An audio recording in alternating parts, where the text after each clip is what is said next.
So I guess, you're Korean American. You mentioned that you lived in the US for about 20 years or so. Mm.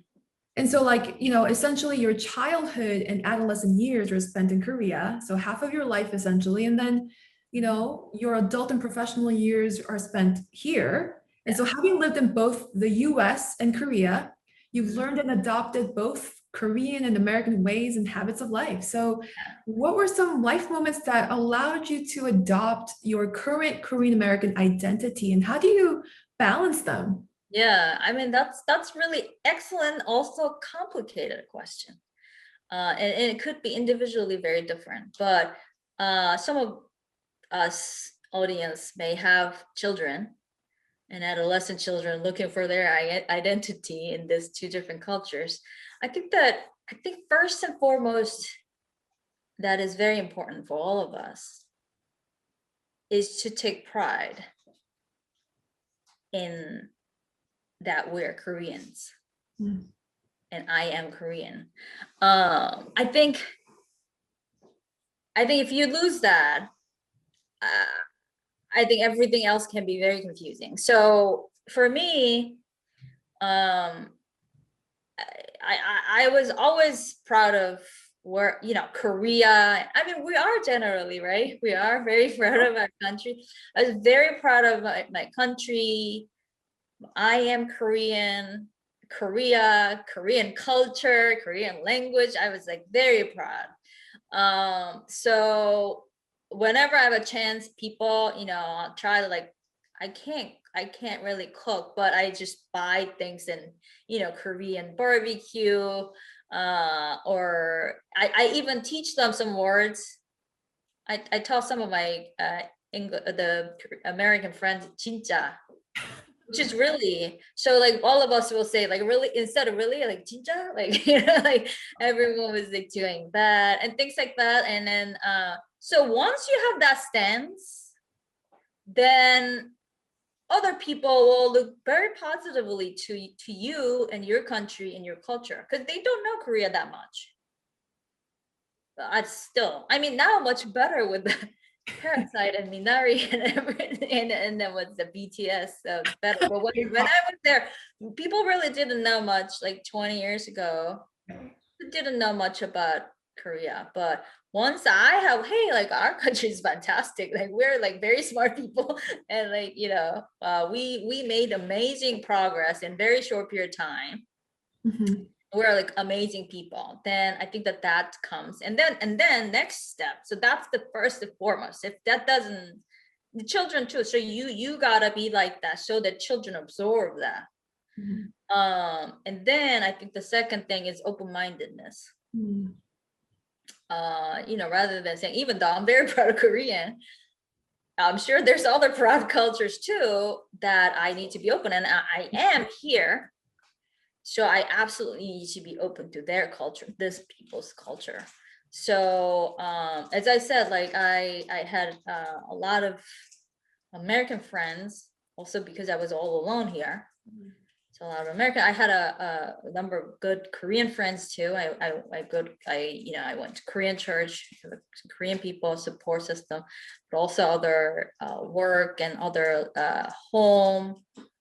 Neighbors were Americans, and then really open to, I really was very immersed. I had really good friends and American friends. I went to their, I was, bridesmaids for their weddings and, things like that. So I think those two are important, your own identity and pride in that. Right. So was never I mean, even English, I wasn't good, but I wasn't really ashamed of it, because, hey, I'm Korean speaking English. Do you speak Korean? That, have that pride, and then be open-minded. And once you're open-minded and, be kind of immersed in that culture, there's a lot of good culture too. I mean, that's where I am now, that I kind of try to see the both good cultures, both the strength of these two, pros of these two, and sort of mix it.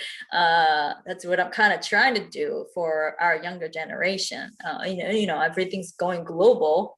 Right, right. While we're very proud of our culture, if there's a good thing about other cultures, you know, we can kind of mix it up. So yeah. I guess like, you know, how like our culture is definitely very unique and distinct from American culture. So for example, like in the Korean culture, we have to say the respectful way of communicating your right to the elders or anyone older than you. Yeah. So it's very hierarchical.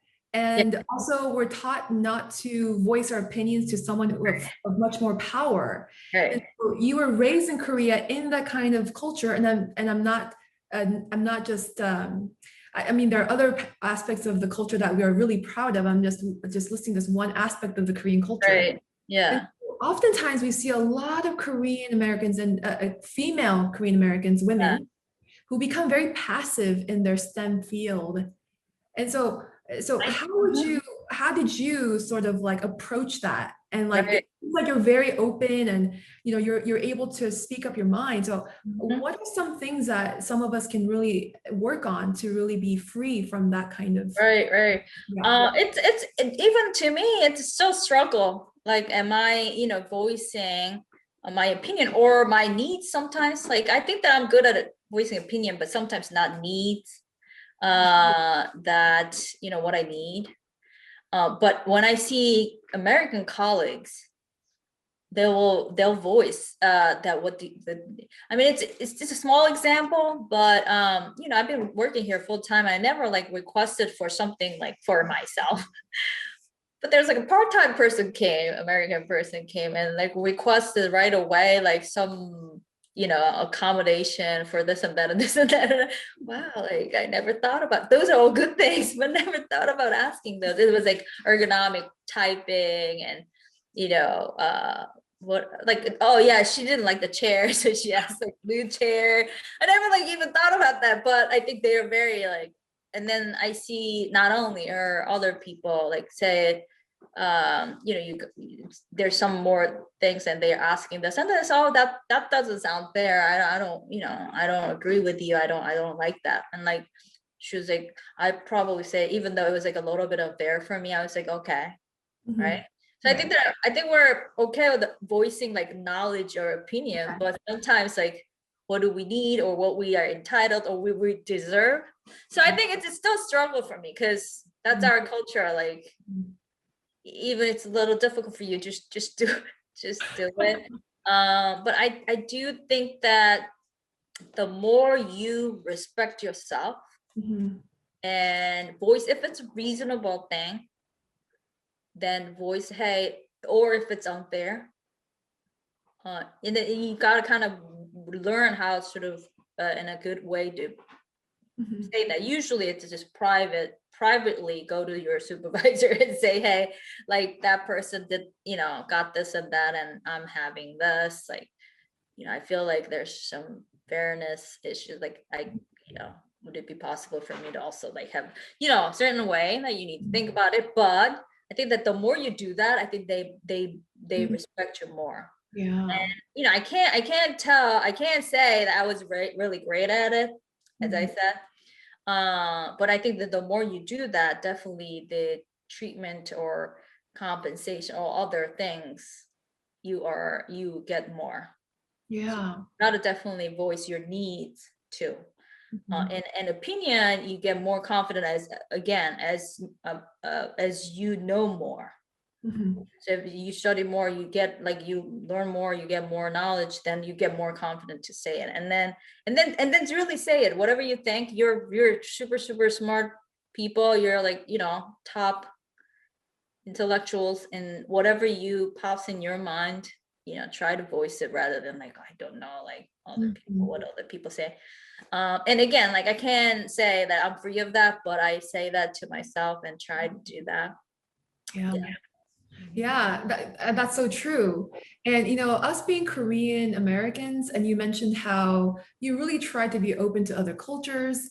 And so what we noticed, especially in Los Angeles, It's like Koreans like to aggregate with other Koreans, whether you're older or 유학생 or even like in elementary or middle school. It's really interesting. Like you're born and raised here, and yet Yeah. you assemble with one another of your same kind of group of members of the community. And so as a Korean American psychiatrist, I'm sure you met various Korean American groups.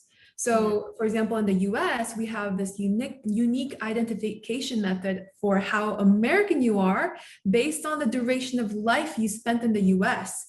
So, would you say that there are unique differences between first gen, 1.5 gen, second gen, biracial, and adopted Korean Americans living in the US? I mean, which group would you say would face the most emotional and mental struggles, and what are possible causes? I mean, like, I know we love to label different groups, which we shouldn't be doing so, but it's so distinctively like segregated, I feel like. And so, I mean, even myself, when I first came to the US, it was very distinctively two different groups, whether you can speak Korean fluently or not. So FOBs versus Americanized, which they would call them as bananas. And so it's very unique, our Korean here. And so as a psychiatrist, when you've interacted with various Korean American groups, I'm not sure how open they are to see psychiatrists. So in that regard, would you have any insights or enlighten us in that field? Right. That's interesting because again, like I wasn't growing up here, but it is true. I mean, my case is that I'm first generation, right? Because I came. Most of people really just majority of their particularly close relationship are in Korean community. But I think again, 1.5, I in my opinion, I think the generation 1.5, which is the children who came with the family, and maybe the second generation, kind of in the similar way that they are under the first generation, but living in America. I think that they have the most difficulty navigating between the two cultures, because Korean parents they're pretty Korean and they speak Korean with all like Korean people, and then they speak Korean to the children too. So they kind of live Korean way in America. I mean, they have the most difficulty in terms of challenging work and need to establish life and things like that. But culturally, they're very Korean. But I think that 1.5 and 2 under the fully Korean family, I think that the parents, I think they have most difficulty. I do know that there are some studies that immigrant children do have more mental health issues, and then even the suicidality, depression, suicidality, things like that. It's kind of similar to what I said. I think to them, because if you don't distinctively try to teach, many of them may feel a bit of negativity towards their Korean, or a little bit of shame, shame because their parents don't speak Korean, and then they kind of trying to not be Korean, like to be like really trying to more assimilating to the American. I think that's where, as I said, the Korean pride is important.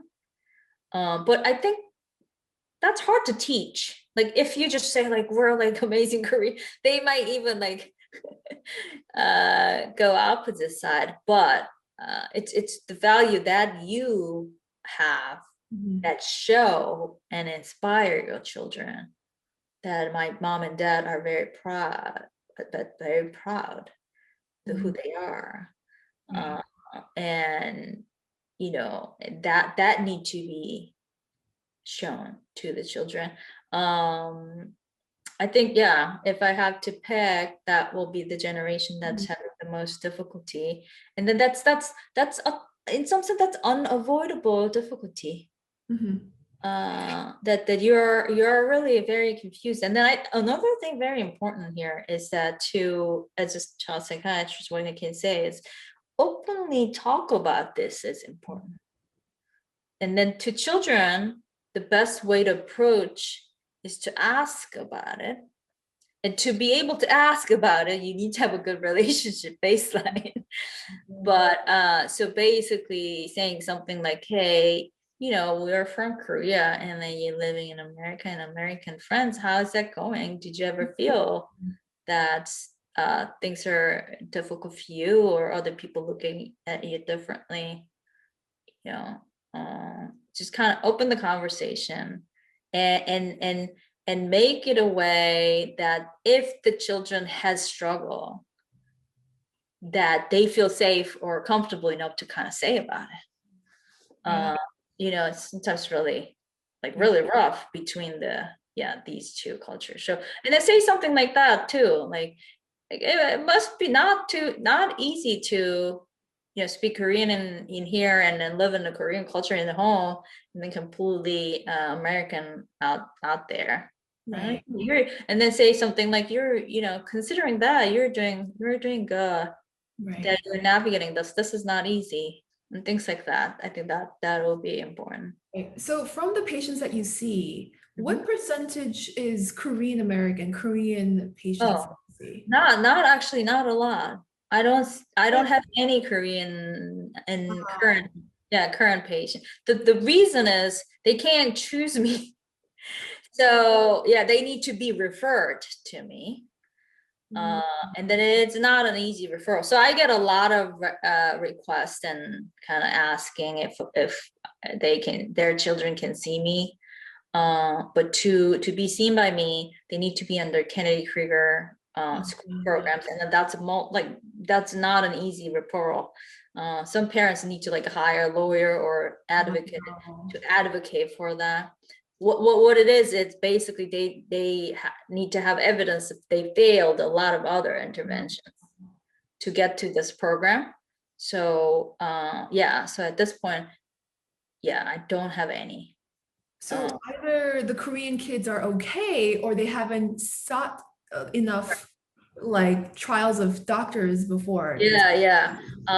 Again, like, so the level to get to me is pretty severe. Wow. Most of them, I mean, some of them less, but that's one. And then two, I do think that there's a cultural thing that the parents are not the threshold for the parents to get to this psychiatry, like a psychological, I think, cultural threshold to bring your child to psychiatry is still a barrier. And also, I don't know how many Korean-speaking child psychiatrists are available. That's another thing. But I recommend, really, I mean, again, like anybody watching this, because I get a lot of sort of, requests or their questions. Again, if you or your child is struggling for anything mental issues, or you suspect that's happening, have a lower threshold to just do some counseling. Particularly in this culture, like everybody does counseling. I always say that I do receive counseling. I just actually saw my counselor today, this morning, afternoon. I see her every 2 weeks. When we were training at UNC, we were it wasn't mandatory, but we were all recommended, and we all saw counselor, therapist, more deeper therapy at the time. And generally speaking, as a psychiatrist, you are recommended to have your own therapist so that you are also receiving the therapy. And then I benefit from it really tremendously. And then relatively, if you have insurance, it's relatively low cost, just $20 copay each time you go. So I really recommend have a really low threshold to just visit some counselor. If you don't like first counselor, after a few visits, you can find another counselor. And just having a counselor in modern day life is really beneficial for a lot of people. Yeah, that's a really great advice and suggestion for our Korean American community. So thank you so much for that, for encouraging us to do so.